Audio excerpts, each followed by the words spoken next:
Allah maha dengan segala kesempurnaannya. Tidak perlukan ibadah kita, tidak perlukan pengorbanan kita, tidak perlukan perjuangan kita, tidak perlukan infak dan dermanya kita, tidak perlukan sembahyangnya kita. Apa yang Allah perlukan dengan makhluk? Kalian makhluk ciptaan aku adalah sang pencipta yang tidak bergantung kepada makhluk, tidak perlukan makanan, tidak perlukan minuman. Lam yalid wa lam yulad, tidak beranak dan tidak diranakan. La taqudu sinatu wala naum. Allah tidak pernah mengantuk dan juga tidak pernah tidur. Allah maha hebat, Allah maha perkasa. Allah tunjukkan kepemurahan daripada Allah. Itu dia penyembah patung, itu dia penyembah berhala, itu manusia samsing, itu kurang asam, itu keterlaluan, itu sadis, itu zalim. Tetap Allah bagi makan, tetap Allah bagi rezeki, tetap Allah bagi ketenangan, tetap penuh rumah dengan manusia. Kalau kita berikan kancil dari sini sampai ke muara gigi penuh dengan kancil, boleh buka di 1 unit saja. Oh, masya Allah, tabarakallah. Semua jenisnya apa yang ada motor daripada semua jenis kereta daripada semua jenis. Nanti Allah tak bagi taufik, Allah tak bagi kita ya Allah, bagi kemudahan. Yang sehingga jangankan untuk datang ke masjid, melangkahkan kaki mendekati masjid saja tidak boleh. Jadi cerita Al-Imam Syekh Muhammad bin Abdul Wahid yang dengan ini sudah stroke total. Muhammad bin Abdul Wahid stroke total, data boleh bergerak, sudah tidak boleh berjalan, sudah tidak boleh berpindah daripada tempat ke tempat.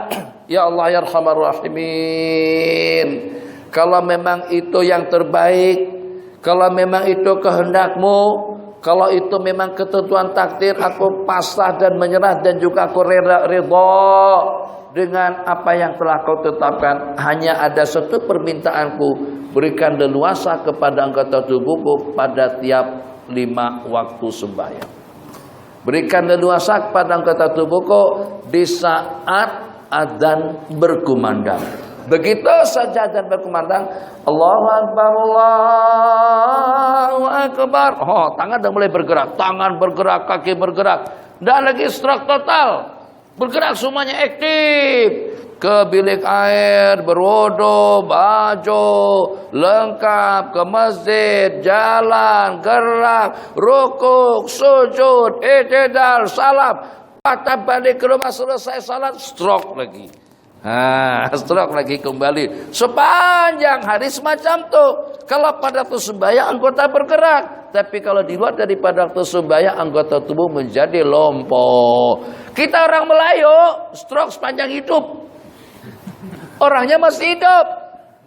Kalau untuk karaoke sehat, kelab malam sehat, opis sehat, bola sepak sehat, gusti sehat, nonton badminton Dato Changli Kilo betul sehat. Tapi kalau sudah ajak ke masjid, tak boleh, rasa lenguh, saya rasa gemetaran. Pak Long, ayo kita ke masjid dulu. Tak lama mana Pak Long, ya Allah Pak Long, jantung berdebar-debar. Pak Long rasa gemetaran, ya. Takut kalau Pak Long tumbang, kan jaga kesehatan itu kan perlu kan dalam agama. Betul Pak Long, Masya Allah tabarakallah. Tapi kan Pak Long tadi nonton Gusti malam Jumat sampai habis tuh. Itu kan setakat nonton aja, tak buat pun. Yang ini kan Pak Long kena pergi ke masjid. Ini yang namanya stroke yang menimpa kepada umat. Jadi kita tidak mau kalau sampai jadi semacam itu. Kita memohon agar nikmat yang Allah bagikan itu kekal abadi. Kita inginkan dengan kesehatannya, kita inginkan dengan keuangannya, kita inginkan dengan ketenangannya, kita inginkan dengan kebahagiaannya. Agar bagaimana nikmat itu kekal? Rumusannya alhamdulillah, alhamdulillah, alhamdulillah. Cukup 33, jangan tak cukup. Dikira guna jari tangan. Ini hitung duit saja yang cukup, tasbih tak pernah cukup. Coba, mudah-mudahan ada duitnya, minta maaf lah, adalah sedikit, tak apa.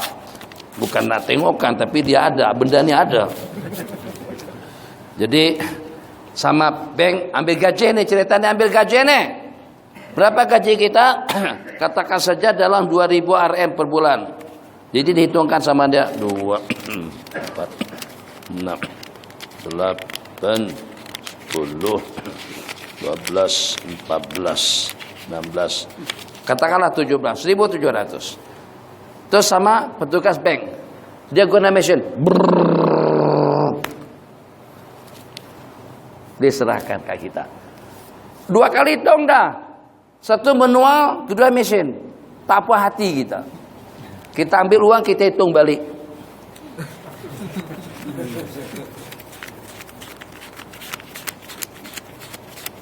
$17. Betul? Betul. Ya memang. Bulanan kita 1.700 ringgit. Tak akan lebih daripada 1.700. Tak puas, takut kalau tersalah. Hitung sekali lagi, manual lagi. Betul. Macam tu cara kita menghitung. Tapi pernah tak kita ambil berat, kita berkira betul dengan jumlah bilangan tasbih yang kita baca tadi itu? Sambil mengantuk tak kisah. Cukup hitungannya atau tak cukup tak kisah. Lengkap tidak lengkap tak kisah. Betul tidak betul tak kisah. Bahkan kadang-kadang kita bergantung dengan imam.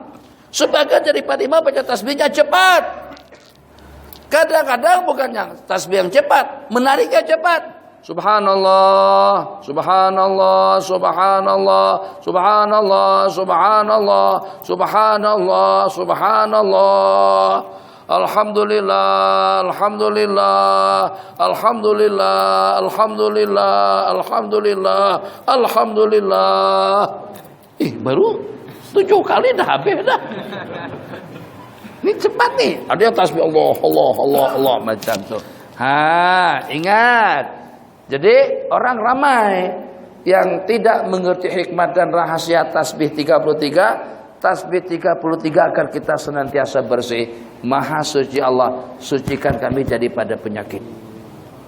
Sucikan kami daripada ujub. Dah ada janggut dah. Ada sorban, ada hitam di dahi, huruf bukan lagi 4 bulan. 4 bulan jalan kaki. India, Pakistan, Bangladesh sudah berjumpa dengan Maulana As'ad, sudah berjumpa dengan Maulana Mustaqim, sudah berjumpa dengan Maulana Abdul Wahab, sudah pernah berjumpa dengan para syura semuanya. Lalu tak disalami, tidak di dalam masjid. Kenapa? Sebab masjid adalah rumah Allah, tumpuan rahmat. Jadi Nabi kita bersabda, apabila kamu datang ke rumah Allah, fa innallaha tilqa'a wajhik. Sesungguhnya rahmat Allah itu menatap ke arah muka kamu. Pada saat rahmat menatap ke muka kita, terus kita halang dengan handphone. Malaikat mendoakan, tidak kalau yang main handphone, enggak. Malaikat, kamu dengan urusan kamu. Kenapa malaikat doakan? Karena dia di rumah Allah. Kenapa? Karena dia mengagungkan dan melihat kebesaran Allah Jalla wa'ala. Allahu Akbar. Sudah habis. Ada soalan? Tak ada. Makan. Balik. Ada? Facebook?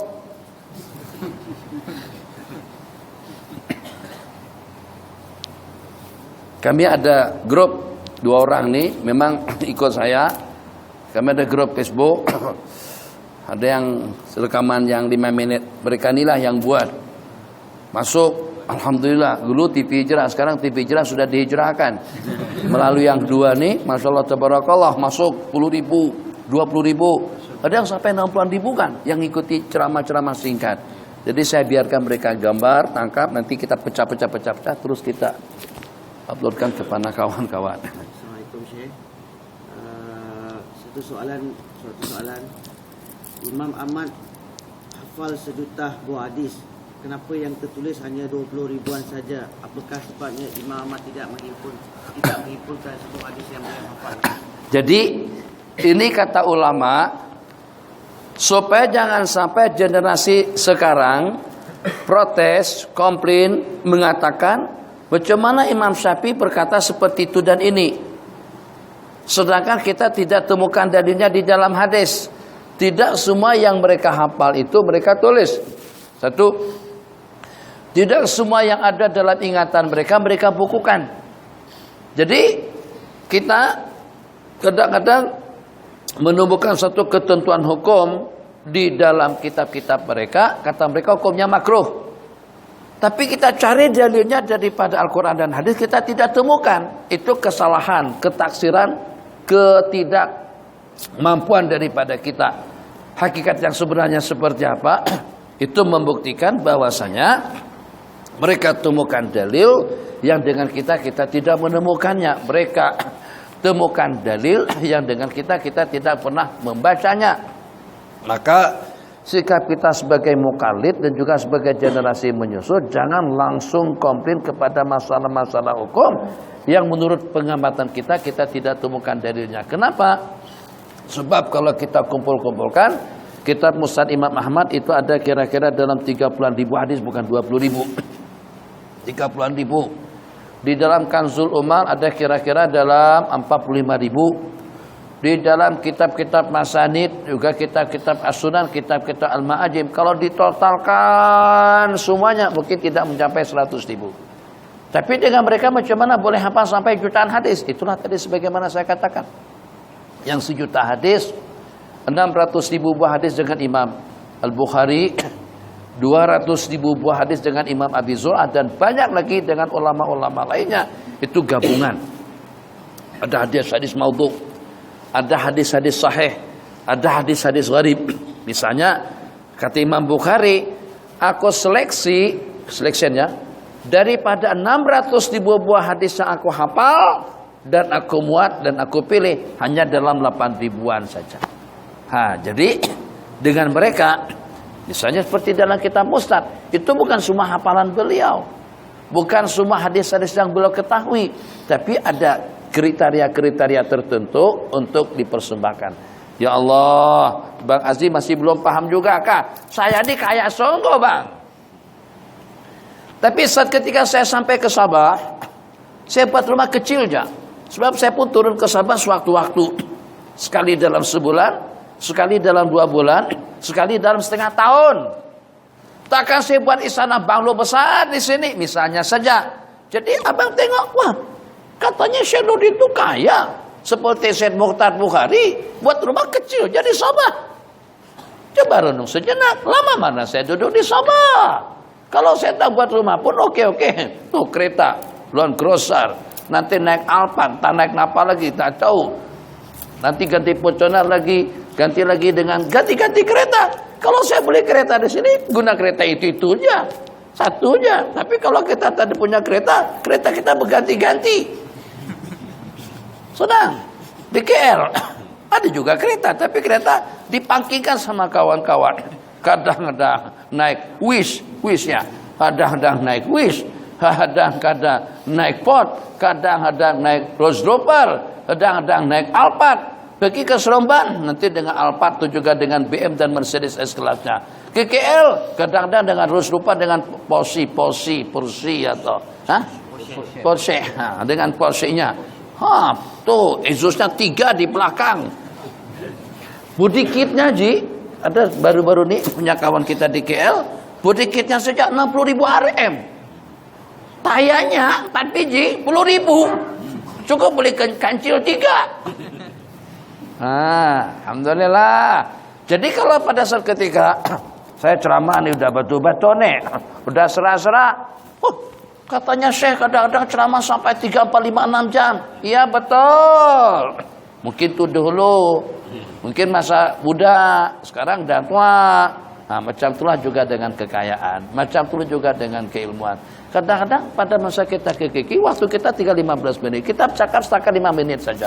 Betul, minta maaf. Assalamualaikum, waalaikumsalam. Terus kita terbang. Terus dia komen, katanya ilmunya banyak. Ceramahnya 5 menit ya. Macam itulah juga di Imam Ahmad, 1 juta hadis, tapi yang ada dalam kitab Musnad itu baru salah satu daripada karangan beliau. Itu baru sebagian yang beliau seleksi daripada beberapa ratus ribu buah hadis. Ada lagi? Satu terakhir. Ya Allah, macam mana dengan pemimpin-pemimpin yang tidak amanah? Dikatakan bersikap adil dan bijak, amanah itu bagus kepada semua orang, tapi lebih bagus dan juga lebih wajar lagi dengan pemimpin-pemimpin yang berkuasa. Sebab kenapa? Sebab kita berikan amanah kepada mereka, rakyat memberikan sokongan kepada pemimpin, itu justru bukan untuk menguras harta rakyat, bukan untuk mengambil kas negara, bukan untuk menghirup semua kekayaannya, tidak. Diberikan amanah agar mampu untuk mentadbir, mengatur kita dengan baik, agar mampu untuk mengembangkan perekonomiannya, keamanannya, kesejahteraannya. Jadi Nabi kita bersabda, kalau seandainya orang yang tidak amanah itu yang mendapatkan kepercayaan, Nabi kita bersabda, ini tentang huru-hara hari kiamat, tentang keadaan dunia yang tidak stabil. Apakah mungkin berlaku yang semacam itu ya Rasulullah? Nabi kita bersabda, iya. Bila akan berlakunya huru-hara seperti itu, idza usnidal amru ila ghairi ahli fantadhirus sa'ah. Apabila suatu amanah diserahkan kepada orang yang bukan ahlinya, maka nantikanlah kehancuran. Begitu yang Nabi kita sabdakan di dalam hadis. Jadi ketidakamanahan, ketidakjujuran daripada sesiapa saja, itu berarti kehancuran yang akan menantikan, baik itu negara ataupun juga usaha. Allah berfirman, ana saditus syarikaini, aku yang ketiga bersama orang atau bersama dua rekan kerja yang berkongsi. Malam yakun ahaduma sahibahu, aku akan tolong, aku akan bagi keuntungan, aku akan bagikan idea, kepahaman, pengertian, berkat, rahmat, jaringan bisnis yang tidak dapat dikhayalkan oleh sesiapapun. Sebab kekayaan Allah tidak ada batasannya, selama yang dua rekan kongsi tadi itu tidak saling khianat mengkhianati. Wa idza khana ahaduhum al-akhar, aku akan keluar daripada mereka berdua. Kalau Allah dah berlepas, bankrupt, kerugian, problem, masalah akan senantiasa menimpa perusahaan kita atau juga hubungan mereka. Jadi kesimpulannya, yang tidak jujur, yang tidak amanah, itu berarti mempertandakan itu adalah sebagai salah satu daripada petanda dari kiamat.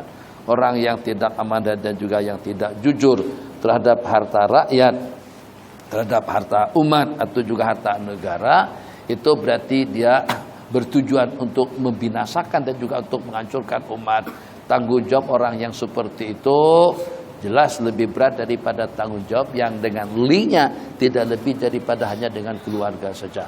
Jadi jangankan dengan pemimpin negara, bapak saja kalau khianat, anak saja kalau tidak jujur, itu kehidupan rumah tangga kita akan jadi hancur. Bagaimana kira-kira kalau dengan seorang pemimpin yang berkuasa? Habis terakhir Tuan Imam. Lepas ini makan roti canai. Ada di rumah, insyaallah. Tuan Guru, minta Tuan Guru jelaskan berkenaan dengan ziarah kubur.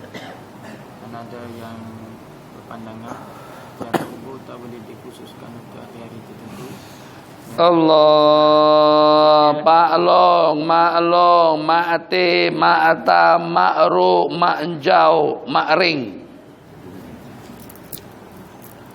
Ma'ru biru, Ma'enjau hijau, Ma'ring orange. Itu hari raya kita datangi. Datang ziarah Maklong, ziarah Ma'ati, Ma'tam hitam, Ma'ti putih, Ma'ru biru. Kita kunjungi, ziarah. Sekarang siapa orang yang paling patut untuk kita kunjungi dan juga untuk kita ziarahi daripada mak dan ayah kita? Oh, mereka sudah mati. Takkan karena mati akhirnya kita tidak berziarah. Bukan semua orang punya pulang waktu. Kadang-kadang kita balik kampung masa raya puasa aja. Takkan pati jauh tuh di ujung kampung sana kita datangin. Mak di samping rumah kubur beliau. Masa kita tidak menziarahi pada hari Lebaran? Pentaksisan tidak ada. Nabi kita bersabda, "Kuntu nahaitukum an ziyaratil kubur." Aku pernah mencegah kalian untuk ziarah kubur, ala fazuruha. Sekarang kunjungilah, ziarahilah kubur, sebab dia akan mengingatkan kamu dengan akhirat. Tak ada orang di dunia ini yang paling patut untuk kita ziarahi, untuk kita kunjungi, baik di waktu hidup ataupun juga mati, daripada mak ayah kita sendiri. Dia kan saja fatwa perlis, fatwa mereka yang ekstrem itu biarkan. Kita juga ada ulama dan kita juga ada dalil tentang kenapa dikhususkan pada hari Lebaran. pada hari Lebaran kita ada ke lapangan. Salahkah kalau saya berziarah ke rumah teman Haji hari Lebaran? Kita berjumpa sekali setahun, sekali seumur hidup, Ji. Terus datang ke rumah Haji pada hari Lebaran. Oh, tak boleh itu. Itu pengkhususan waktu ziarah pada hari Lebaran. Siapa yang kata tidak boleh? Tidak ada dalil yang mengatakan hukumnya haram berziarah kubur pada hari Lebaran atau pada hari-hari tertentu. Nabi kita bersabda, "Fazuruha, ziarahilah kubur." Tidak ada sekatan dan batasan waktu. Bahkan pernah Nabi kita berziarah pada malam nisfu Sya'ban, tengah malam Nabi kita ziarah kubur. Apa masalahnya? Mereka memang senang cakap macam tu. Tak ada kerjaan. Kerja mereka tu cuma satu. Awak kerja apa? Tukang sesatkan orang. Itu kerjaan. Ima tukang sesatkan orang, ima tukang bid'ahkan orang. Kita bukan untuk seperti itu. Kita ajak umat ini datang ke masjid, dekat dengan Allah, berzikir, untuk kebajikan, jauh daripada yang terlarang, dekat dengan yang diperintahkan. Di mana Allah perintah kita ada di situ, di mana Allah larang kita tidak ada di sana. Bukan untuk menyesat-nyesatkan orang. Ada salah seorang cikgu, salah seorang pelajar ditanya, pelajar tadi itu dipanggil sama cikgunya. Cikgu tanya, "Hei, awak ini siapa?" Saya dari Kelantan atau Kedah. Orang tahu awak siapa? Haji siapa bin siapa? Katakanlah Haji Mansur bin Haji Maskur. Nah, awak Nafisah binti Haji Abdullah. Kerja ayah apa? Dia kata anak, kerja ayah tengok handphone. Anak, bukan kerja ayah di office dah, kerja ayah tengok handphone. Sebab anak tadi tu tengok ayah makan, tengok handphone, di office dengan handphone, di masjid tengok handphone, di waktu santai tengok handphone, simbang pun. Sudah tak nikmat lagi. Kita nak berkelah, muslimat kita nak berkelah bawa anak-anak pergi pantai. Atau pergi restoran, pergi mana? Makan daging payau. Jauh dari kiki sana pergi ke restoran situ katanya tak ada cawangan. Akhirnya, ayo. Siapa ikut? Nak ikut ayah dengan mak? Makan daging payau? Nah. Okey, ayo kita pergi sana. Kita nak berkelah di hari Sabtu, hari Jumat. Sabtu, Ahad, hari keluarga. Setelah masing-masing pesan, mak sibuk dengan grup WhatsApp-nya, anak sibuk dengan grup payaunya, ini juga sibuk dengan grup shop dan makanannya. Mana keharmonian kita dengan keluarga? Simbang, Haji cerita, saya pun juga senyum. Saya cerita, Haji pun juga bagi respon. Ini cerita, kita bagi tanggapan. Sama-sama ketawa, senyum, sama-sama senyum. Harmoni rasanya jauh daripada dunia kita. Kalau dunia kita dibawa sampai ke tempat makan, anak tadi itu jarang-jarang berjumpa kita. Kita datang, dia ada tidur. Kita bangun, dia sudah pergi. Jarang-jarang terjumpa orang tua, mak dan ayahnya. Mak super kerja, ayah juga macam tu. Jadi dengan businessman, dengan businesswoman, kedua-duanya sibuk. Tak pernah jumpa ayah, sekali seminggu aja. Pada masa sekali seminggu tadi itu masing-masing sibuk. Masing-masing punya kiblat. Anak juga hehehe, ketawa sendiri. Di antara daripada yang meretakkan hubungan keluarga, handphone. Kalau tak perasan pada masa, minta maaf nih, saya agak mencarut sedikit.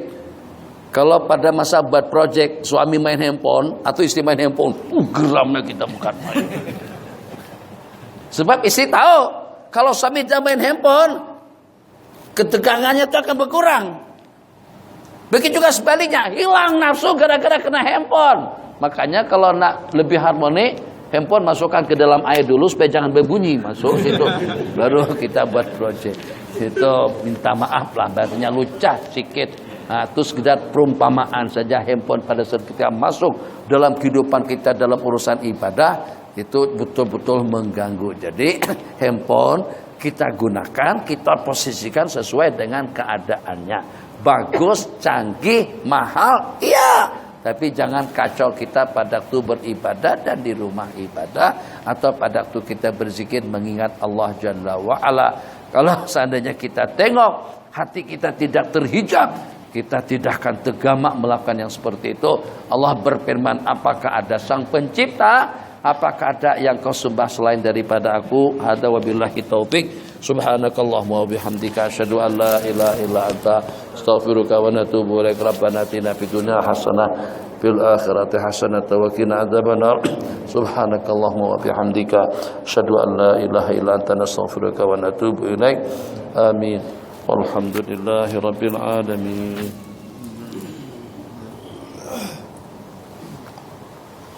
Allahumma salli ala Muhammad, Allahumma salli alaihi wa sallim, Allahumma salli ala